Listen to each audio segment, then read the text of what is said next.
If you love staying at home rather than going out, you may have been labeled as antisocial, lazy, or even depressed.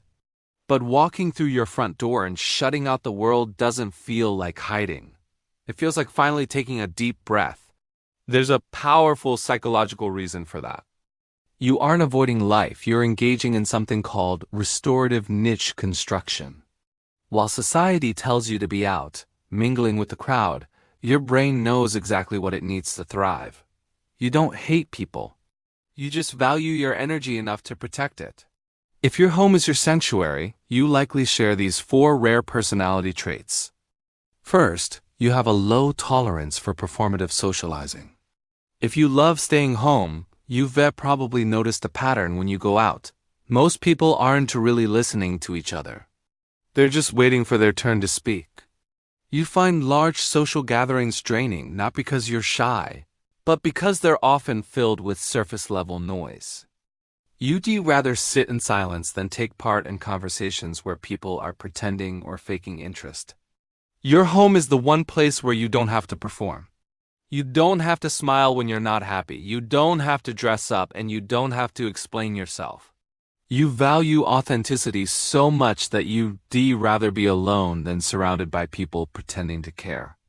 Second, you possess high sensory intelligence. For many, loud restaurants or crowded streets are just part of a normal evening. But for you, they feel like an assault on your nervous system. Research shows that homebodies often score higher on sensory processing sensitivity.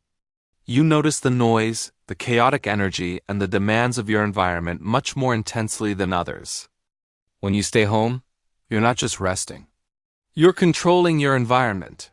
You curate the lighting, temperature, and sound levels to make it ideal for you.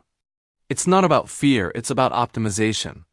You've learned that your brain works like a high-performance computer and runs best when it isn't overloaded with data from strangers and chaos.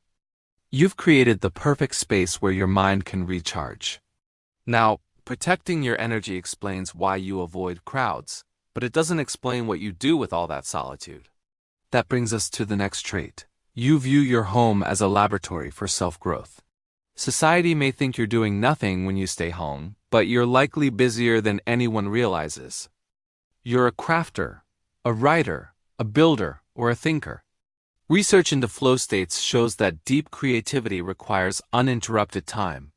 You love being home because that's where your tools are. That's where you cultivate your garden, work on your art, or dive into complex topics without interruptions. You're not isolating, you're incubating ideas. The quiet and solitude allow you to focus and grow in ways the outside world can't offer. Fourth, you have a high peace threshold.